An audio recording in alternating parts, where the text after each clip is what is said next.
পুরো পিরিয়ডটা দেখলে, তার আগে কংগ্রেস পিরিয়ডটা দেখলে, ওরা 29 বছর, এরা 34 বছর, তৃণমূলের 15 বছর। এই তিনটে ওয়ার্ডে মুসলমানদের জন্য কেউ ভাবেনি। মানুষের পেট থেকে মানুষই জন্ম হয়, কিন্তু মানুষ তৈরি করতে হয়। সেক্ষেত্রে আমরা মুসলিম সমাজ 100-র মধ্যে অন্তত 80% পিছিয়ে হচ্ছে। বিজেপি দল এ যেটুকু বলে সেটুকু করে, এ দালালতি চিটিংবাজি 2 নম্বরই করেন। পূর্ণাঙ্গ বয়সে ওই বিয়েটা হোক, এটা মুসলমান সমাজে অনেক বড় ঘাটতি বলে আমার ধারণা।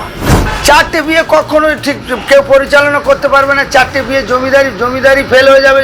4টে সংসার কন্ট্রোল করতে গেলে এই মুহূর্তে তার মাসে অন্তত 2 লাখ টাকা ইনকাম করতে হবে, তবে 4টে সংসার কন্ট্রোল করবে। এখানে ভারতবর্ষের বাড়িতে 30% মুসলিম আছে। এই 30% মুসলিমরে কোনোদিন যদি কেউ মনে করে যে আমরা ভারতটাকে দখল করবো, এটা মুসলমানদের ভুল ধারণা হবে। দেখুন, সর্বপ্রথম এইটা বলা যায়, এটা হিন্দু রাষ্ট্র করবো বলছে, এই কারণে মুসলমানরা বাধা প্রদান করছে। কিন্তু মুসলমান আমরা যারা মুসলিম সমাজের মধ্যে আছি, সারা জীবন তপস্যা করেও মানে সংখ্যাগুরুদের উপরে উঠতে পারবো না, সেই সারা জীবন সংখ্যালঘু হয়ে থাকবে। তার থেকে নয় কাজ ভালো, এই মিডিয়ার মারফতে যত মানুষ দেখছে, আমার বিশ্বাস আছে যে মানুষ এটাকে কমেন্ট করবে এবং সত্য কথাটাই বলার চেষ্টা করছি, যাতে এটা হিন্দু রাষ্ট্র করে আমাদের, তাতে আমরা মুসলমানরা নিশ্চিত নিরাপত্তা থাকবো বলে আমি আশা করি। এবং এক দেশ এক ভোট হওয়াই ভালো, এতে কোনো অসুবিধা হয় বলে মনে করা যায় না। কোরআন হাদিস সম্মত 4টে বিয়ের কথা বলা আছে, এবং এই বিয়ের কথা বলা আছে এটাও সত্য, কিন্তু কন্ট্রোল করা পারে না। এখানে সেখানে গড়িয়ে মানুষ হচ্ছে, মানে ঠেলা ঠোকর খেয়ে, মানে অযোগ্য ভূমিকা নিয়ে মানুষ হচ্ছে, বড় হয়ে সমাজ বিরোধী হচ্ছে, দেশদ্রোহী হয়ে ঠেলে উঠছে। এর থেকে আমার মনে হয় সরকারের যা চিন্তাভাবনা করছে তার মধ্যে থাকা ভালো, আর একটার ওপরে দাঁড়িয়ে থাকাটাই ভালো হবে, এবং সবাই মিলিতভাবে একসঙ্গে থাকা, এটা আমারও মন বলে। এবং সারা পশ্চিমবাংলা নয়, গোটা ভারতবর্ষ এটাকে আমার বিশ্বাস আছে যে এরা হ্যাঁ বলবে বলে আশা করা যায়।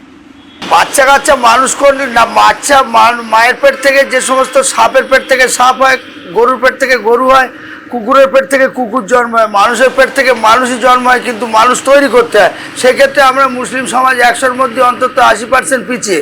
আর সেই পিছনের কারণে যেটা সরকার বিবেচনা করে আমাদেরকে টেনে নিয়ে এগিয়ে যাচ্ছে, সেই জন্য আমি সরকারের এই সিদ্ধান্তকে স্বাগত জানাই। সেই সঙ্গে সঙ্গে বলতে চাই যে এই যে মানে মমতা ব্যানার্জি 500-1000 করে যেটা লক্ষ্মীর ভাণ্ডার করেছে, আমরা সেটা অন্নপূর্ণা ভাণ্ডার, ভারতীয় জনতা পার্টির পক্ষ থেকে যে সিগনেচার করা হয়েছে যে আমরা অন্নপূর্ণা ভাণ্ডার মাসে 3000 টাকা করে দেবো, সেইটা দেওয়ার পর থেকে যে মুসলিম সমাজ আজকের বুঝতে পেরেছে যে অন্তত আর কেউ বা হোক, তৃণমূল নয়, এ হচ্ছে বিজেপি দল, এ যেটুকু বলে সেটুকু করে, এ দালালতি চিটিংবাজি 2 নম্বরই করে না। এবং ভারতবর্ষের মাটিতে প্রধানমন্ত্রী নরেন্দ্র মোদী এই 14-13 বছর পড়ে গেল, উনি একদিনও কোনো দিন 2 নম্বরই দুর্নীতি করেনি।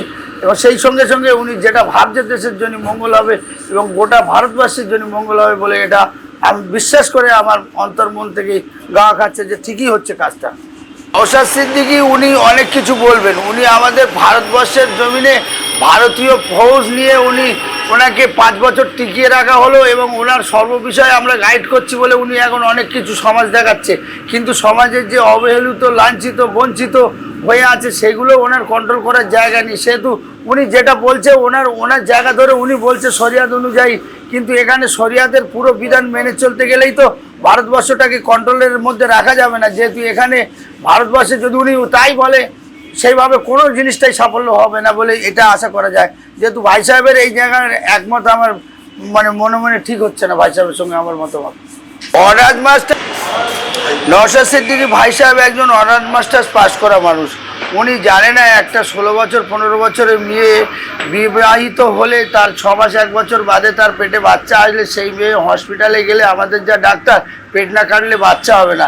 এবার ওই মেয়েটার যদি অল্প বয়সে পেটটা কেটে দিল বা তার সমস্ত অঙ্গ প্রত্যঙ্গটা তছনছ হয়ে গেল, ও আর কর্মহীন হয়ে পড়বে। এই বিষয়টা কেউ বিবেচনা করে না যে পূর্ণাঙ্গ বয়সে ওই বিয়েটা হোক, এটা মুসলমান সমাজে অনেক বড় ঘাটতি বলে আমার ধারণা। 4টে বিয়ে কখনোই ঠিক কেউ পরিচালনা করতে পারবে না। 4টে বিয়ে জমিদারি ফেল হয়ে যাবে। 4টে সংসার কন্ট্রোল করতে গেলে এই মুহূর্তে তার মাসে অন্তত 2 লাখ টাকা ইনকাম করতে হবে, তবে 4টে সংসার কন্ট্রোল করবে। জোগাড়ে তাগাড়ে করে আর খালি শখ হয়েছে বলে বিয়ে করলে এগুলো তো হবে না। আর এগুলো একদম অমত, একদম অমত। 1 থেকে 2টো ঠিক আছে কন্ট্রোলের মধ্যে, এর বাইরে গেলে উনি ভাইজান বলুক আর ভারতবর্ষের প্রধানমন্ত্রী বলুক, এতে একমত নয়। 3 তালাক আইন পাস হয়েছে কোরআন সম্মতভাবে, যদিও বিষয়টা অন্য দিক, কিন্তু তার থেকে এই যে মানুষ যে মানে ভারতবর্ষের মহিলা মানুষের যে অবহেলিত, লাঞ্ছিত, বঞ্চিত, এর দ্বারে ওর দ্বারে কোটোবাটি নিয়ে যে হাত পেতে খাওয়াটা, সেই জন্যই তো ভারতবর্ষের প্রধানমন্ত্রী নরেন্দ্র দামোদর মোদী উনি চিন্তা করেছে যে এই মানুষগুলোর থেকে বিচ্ছিন্ন থেকে যাতে এরা একটু সচ্ছলতা পায়, সেই জন্যই 3 তালাকটা ভারতের ক্ষেত্রে এই 3 তালাক আইনটা এমন কিছু ভুল হয়নি বলে আমার ধারণা, কিন্তু কোরআন সম্মত তার বাইরে হয়েছে এটা জানা আছে, কিন্তু এ বিষয়টা না গিয়ে না বলাটাই ভালো। কিন্তু বাস্তবেই ভারতের জন্য যে পরিস্থিতি সেখানে নরেন্দ্র মোদী উনি অ্যাকচুয়ালি ঠিকই কাজটা করেছেন বলে আশা করা যায়। এখানে ভারতবর্ষের বাড়িতে 30% মুসলিম আছে। এই 30% মুসলিমরা কোনোদিন যদি কেউ মনে করে যে আমরা ভারতটাকে দখল করবো, এটা মুসলমানদের ভুল ধারণা হবে। আর এই ধারণার পেছন থেকে যদি এরা আমরা মনে মনে করি যে আমরা সব কিছু হয়ে গেছি, এটা একবারে ঠিক হবে না। এখানে সংখ্যাগুরুদের মতামত নিয়ে চললে কিছুটা হলে ভালো হবে, যদি খারাপ হয় তো তাদের মাথার উপর থেকে হবে, আমাদের এত মাথা ঘেমে লাভ কিচ্ছু হবে না বলে আমার ধারণা হয়। যেহেতু তারা চেষ্টা করছে, আইনটা পাস হবে এবং এটা আমাদের ভারতবর্ষে যত মুসলিম আছে চেষ্টা করেও রুখতে পারবে না। প্রবেশকারী বা জিহাদি তারা তো ভারতের মায়া দয়া কিচ্ছু বুঝবে না।